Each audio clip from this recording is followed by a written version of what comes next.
Makes hair healthier, smoother, and shinier, improving hair texture and exfoliate. 2 tablespoons of any conditioner. At heto nga po'y nakadepende na rin sa hilig at gusto nating gamitin. Pagkatapos, naglagay rin ako dito ng coffee, 1 tablespoon. Maganda ang benepisyong dala ng kape para sa buhok natin na nagbibigay instantly help smoothen and soften hair. Lalo na sa pagka-frizzy, dryness at fly away ng buhok, binabalik nito sa natural na sigla at bouncy. Perfect gamitin kahit isang beses, 2 beses sa isang linggo. Minimintain nito ang moisture ng buhok at napakaganda ng improvement lalo pag ginamit. Higit sa lahat, detoxifier na rin to para sa scalp natin. Natural hair color na rin ang dala nito.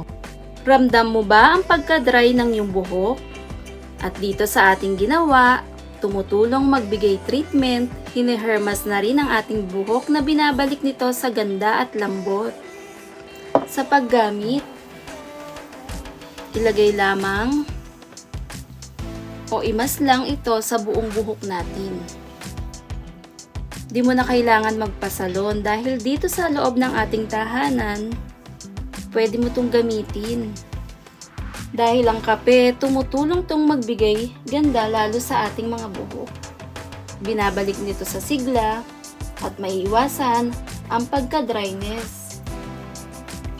Kasama na rin ng ating nilagay na conditioner. Kahit anong conditioner pwedeng gamitin. Dahan-dahan lamang siyang imas o i-scrub.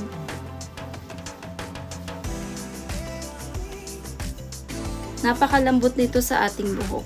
Ibabad lamang ng 15 minutes. At pansin mo yung lambot, dulas, at ganda sa buhok. Thanks for watching, guys!